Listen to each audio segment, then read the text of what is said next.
Well, you know what? There's talk that there's going to be an alien invasion. It's called Project Bluebeam. I don't know if it's real or not. And talk about whether it's real or not. I want to take you to Area 51 right now because this is a story that 300 people have sent me emails about in the last 2 months saying, please take us back. I'm going to read you a fax that I've got here, and I would like everybody to not call my wildcard line. Please, if you're calling the wildcard line, hang up, and I'm going to tell you why. Here's what I've got. Art, answer the wildcard line. My boyfriend is in a small plane north of Las Vegas and is ready to fly into Area 51. He has been trying to call you by cell phone. Now, it's signed by a name, and I'm not going to give that name, so I will know when the right person calls me on the phone. But whether or not you're able to get through to me, I would like to tell you that two things may occur if you try to fly into Area 51. One, you will be forced down and interrogated and probably arrested as the least case. Or worst case, you will be shot down. And so I'm telling you, you should not do this. But if you're already in the air and you really want to call in, you go ahead and call me now on the wildcard line. And if you verify the person who signed their name here at the bottom, I will verify you as the person who sent the fax or the boyfriend of that person, and I will put you on the air. Again, let me tell you, Art, answer the wildcard line. My boyfriend is in a small plane north of Las Vegas, ready to fly into Area 51. He's been trying to call you by cell phone. And here he is. You're on the air. Hello. Hello there. Is this Art Bell? Yes, sir, it is. Yeah, my name, I won't give you my last name. Okay, wait a minute, sir. Hold on. The fax is signed by somebody named who? Jill. Jill. That is correct. So you are the one. That's my girlfriend. Yes, sir. Where are you? Well, I'm up here from Fort Worth in my little airplane. It's a long I built myself. It's a Burt Rutan design with the forward canard. I'm not sure if you know the kind. It's an experimental aircraft. No, I'm not. Classified that, but not anymore. No, tell me about it. What kind of airplane is it? Well, it's a Long Easy. It's got 120 horsepower Lycoming in it, but we had it board stroked and fixed it up a little bit. It usually flies around 140, 160 indicated airspeed. I'm right now at 7,000 feet. You know where this place called Indian Springs is? Indian Springs, yes. Yeah. Well, I've been flying now for about 49 minutes here between Beatty, is that what you call it, and Indian Springs. And I figure I'll just go on up here and try to get into this Area 51. I'm right south of this Nevada test site, or Nellis Air Force Base. Listen. And I'm right outside this restricted zone. Listen to me. When you fly into that zone, yeah, they are going to either force you down or shoot you down. Don't you know that? Well, you know, I've been in a lot of Air Force bases, and I'm in the Air Force for many years. I'm an ex-Air Force, but I'm just going to tell you that, you know, as American citizens, we have the right to know what's up there in this Area 51. And I've been listening to you boys talk about this.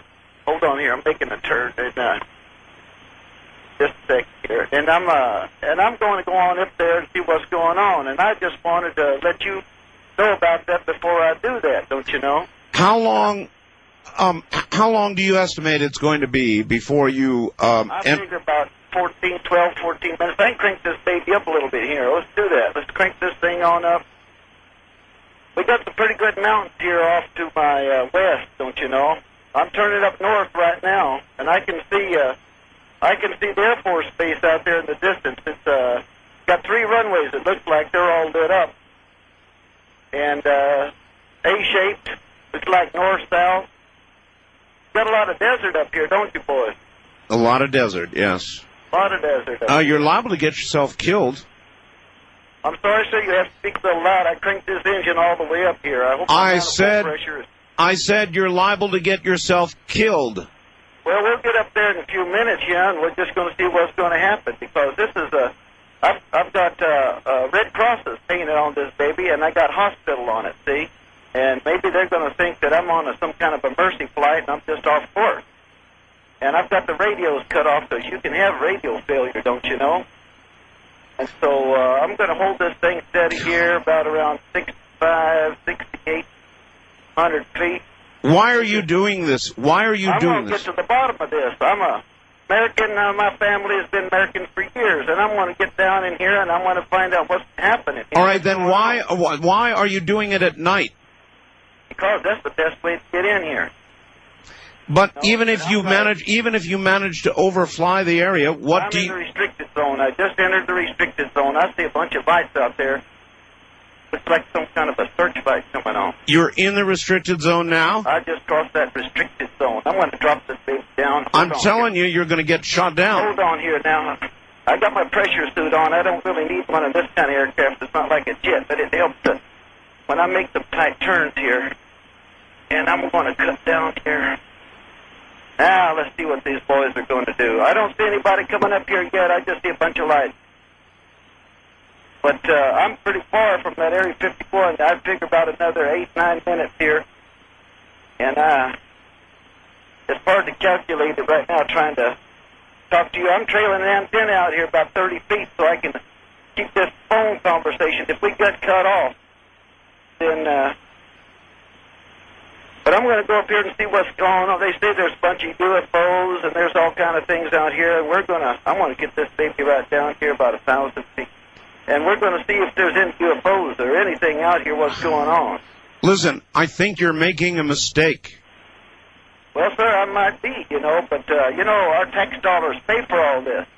And these boys, they've been hiding everything under all this black projects and all this great funding and all this kind of thing.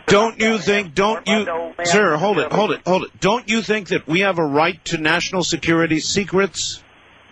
I think we have, not really, because, they have these K-11 and K-15 satellites up there, and the Ruskies, they know what we're doing, and the Chinese, they've got satellites down here.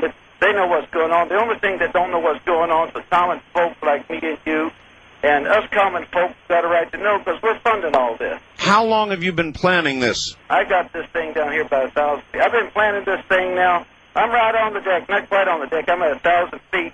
Boy, they got light bulbs popping up everywhere. I'm telling you, they got searchlights. There's about 4 of them out here. And I've been planning this now for, anywhere from a month to 6 weeks. It took me a while to paint up the plane because I had to use that Imron. The only thing but stick to this gel coat I got on this thing. This thing's built out of Kevlar and carbon fiber. I got it stressed 8G positive, 10G negative. It's overbuilt. I tell you what, I'm going to get down here and squirm like a little frog that's been stepped on by a big dog when I get down here. In a few minutes here, I'll tell you that. Because I'm not going to... Hey, looks like there's a F-16 coming up here. I wouldn't be surprised. You're making a mistake. He's scrambling somebody down there. He's got some afterburners on because I can see him. He's about 5 miles out. That old boy is cranking. Yes, sir. And I see something opening up here on the ground. I'm pretty low now. I'm starting to pick up all kind of buildings down here. I see something here is level with the ground, and they're opening this thing up. There looks like something's coming up out of that. I can't tell you what it is. It must be on some kind of a... hold on here. I got to make this turn. All right. I think this old boy's going to head up here for me. I wouldn't be surprised. Oh, he's going to be up here right directly because he's in the F-16. Sure as hell. He's coming to hold on here. I would advise you to turn your... We can do this. I would advise you to turn on your radio. Come on, baby. Come on, baby. Come on, baby. We can do this now. Come on here. Hold on. This old boy's coming up here. Now, he's got his lights. He's got his lights on and he's flashing me. Yeah, he's probably... All right, I'm waving at him. No radio. No radio. No radio. He don't know that. Well, if I were you, I'd turn it on. These folks are listening to Art Bell because everybody listens to Art Bell.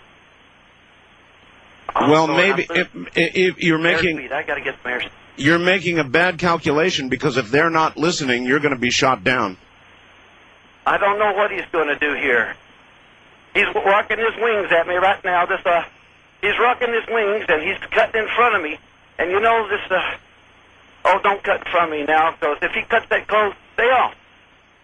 Stay off. He get his vortex from his engine, from Pratt & Whitney engine. We're going to, just like twin tornadoes, if he gets too close, stay off, boy. Hold on here. I'm getting down on the deck. I'm going in. I'm getting down here. He ain't going to get me. I'm that damn veteran. He ain't going to get me there. They didn't get me over there. They're not going to get me over here now. Looks like some kind of rail gun coming up out of that elevator, that flat area over there that the doors opened up.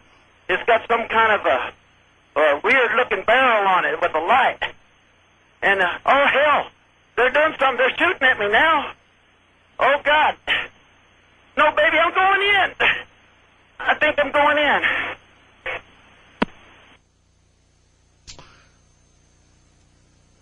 Oh.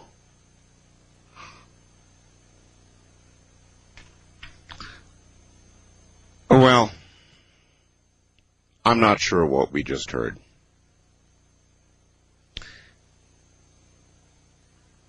All I can tell you is I got a fax that read, Art, answer the wildcard line. My boyfriend is in a small plane north of Las Vegas and ready to fly into Area 51. He's been trying to call you by cell phone. I withheld the signature at the bottom of the fax so I could be sure that if I did get the person, I could verify it. Indeed, it was signed by Jill. Now, whether what you just heard was a hoax